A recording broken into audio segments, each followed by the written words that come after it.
ధనుష్ హీరోగా నటించిన తమిళ movie captain Miller Sankranti కానుకగా థియేటర్లో రిలీజ్ అయింది. పీరియాడికల్ యాక్షన్ డ్రామా మూవీకి అరుణ్ మాతేశ్వరన్ డైరెక్టర్గా పనిచేశారు. శివరాజ్ కుమార్, సందీప్ కిషన్ గెస్ట్ రోల్ చేశారు. ప్రియాంక అరుళ్ హీరోయిన్గా నటించింది. ఈ మూవీ ఇప్పుడు తెలుగు ప్రేక్షకుల ముందుకు వచ్చింది. తమిళంలో సంక్రాంతికి రిలీజ్ అయిన కెప్టెన్ మిల్లర్ ఎలా ఉందో ఇప్పుడు తెలుసుకుందాం. కెప్టెన్ మిల్లర్ కథ విషయానికి వస్తే, అనలిసన్ అలియాస్ ఈసా నిమ్న కులానికి చెందిన యువకుడు. వారి ఊరికి సమీపంలోనే ఓ పెద్ద గుడి ఉంటుంది. ఈసా కులానికి చెందిన పూర్వీకులే ఆ గుడిని నిర్మిస్తారు. తక్కువ కులానికి చెందిన వారైన సాగుతో ఊరు వాళ్ళను గుడిలోకి రానివ్వడు ఆ ఊరి రాజు.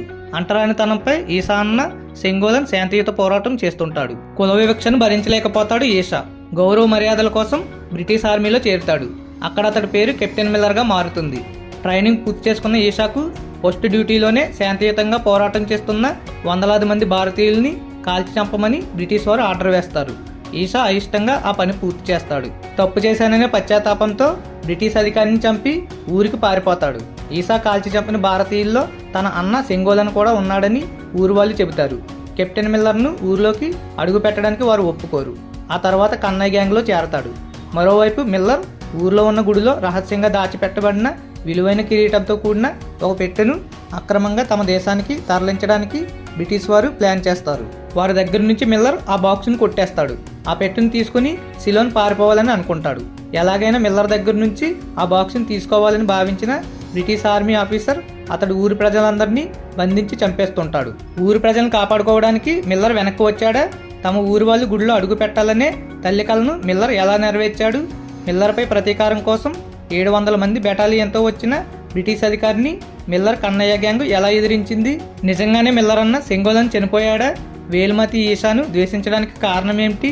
జమీందారీ వంశానికి చెందిన వేలుమతి పోరాట యోధురాలిగా ఎందుకు మారింది? మిల్లర్ పోరాటానికి కెప్టెన్ రఫీక్ ఎలా అండగా నిలిచాడు?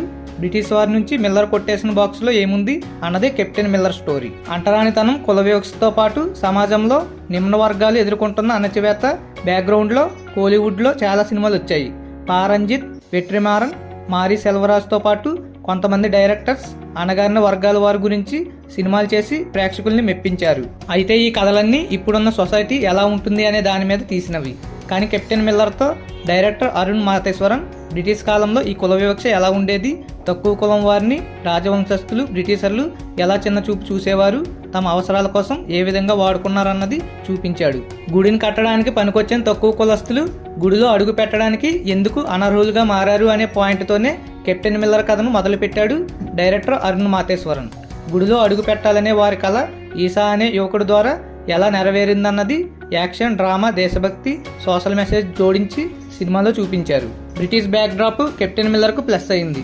ధనుష్లోని హీరోయిజం ఎలివేట్ కావడానికి ఈ బ్యాక్ డ్రాప్ను బాగా వాడుకున్నాడు డైరెక్టర్. ఓ అంటరాని యువకుడిగా జర్నీ మొదలుపెట్టి చివరకు ఊరి ప్రజల బాగు కోసం ప్రతిరూపంగా మారిన ఈసా ప్రయాణాన్ని డిఫరెంట్ షేడ్స్లో చూపించారు director Arun Matheswaran. Hero character జర్నీని 5 చాప్టర్స్గా విడగొట్టి చెప్పడం ఆకట్టుకుంటుంది. బ్రిటిష్ వారి నుంచి గుడికి సంబంధించిన పెట్టెను ధనుష్ కొట్టేసే యాక్షన్ ఎపిసోడ్, క్లైమాక్స్ ఫైట్లోని ఎలివేషన్స్ అభిమానులను మెప్పిస్తాయి. నిమ్న వర్గాల వారిని గుడిలోకి రావద్దని ప్రీ క్లైమాక్స్లోని ధనుష్ చెప్పే డైలాగు మనలో ఒక ఆలోచన వచ్చేలా చేస్తుంది. సోషల్ మెసేజ్ను కమర్షియల్ కోణంలో చెప్పడంలో డైరెక్టర్ చాలా సినిమాటిక్ లిబర్టీ తీసుకున్నాడు. 1930 బ్యాక్డ్రాప్లో కథ సాగుతుంది.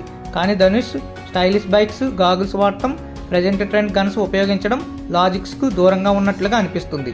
ధనుష్, ప్రియాంక అరుళ్ ట్రాక్ పెద్దగా వర్కౌట్ కాలేదు. Dhanush one man show movie ఇది. కుల వివక్ష ఎదుర్కొనే యువకుడిగా, దొంగల గ్యాంగ్ మెంబర్గా, పోరాట యోధుడిగా డిఫరెంట్ స్టేట్స్లో సాగే పాత్రలో జీవించాడు. ధనుష్ లుక్ డిఫరెంట్గా ఉంది. శివరాజ్ కుమార్, సందీప్ కిషన్ గెస్ట్ రోల్స్లో కనిపించారు. క్లైమాక్స్లో ధనుష్, శివరాజ్ కుమార్, సందీప్ కిషన్ ముగ్గురికి ఒకేసారి కనిపించే సీన్ బాగా వర్కౌట్ అయ్యింది. వారి క్యారెక్టర్స్ను స్టోరీలో భాగం చేసిన తీరు ఆకట్టుకుంటుంది. ప్రియాంక అరుళ్, మాలవిక సతీశన్ ఇద్దరు హీరోయిన్లు ఉన్న రొమాంటిక్ ట్రాక్లు, డూయెట్స్ సినిమాలో ఉండవు. హీరోయిన్లు డీ గ్లామర్ క్యారెక్టర్స్లోనే కనిపించారు. ధనుష్ అభిమానులకు విజువల్ ట్రీట్లా కెప్టెన్ మిల్లర్ నిలుస్తుంది. సామాజిక సందేశంతో సాగే కమర్షియల్ మూవీ ఇది. ఎక్కువగా తమిళ వాళ్ళతోనే ఈ మూవీ సాగుతుంది. తెలుగు ఆడియన్స్ను మెప్పించడం కష్టమే. ఇలాంటి వారిన్ని వీడియోస్ కోసం నా ఛానల్ని సబ్స్క్రైబ్ చేసుకోండి. సబ్స్క్రైబ్ చేయడం మాత్రం మర్చిపోకండి. Please do subscribe.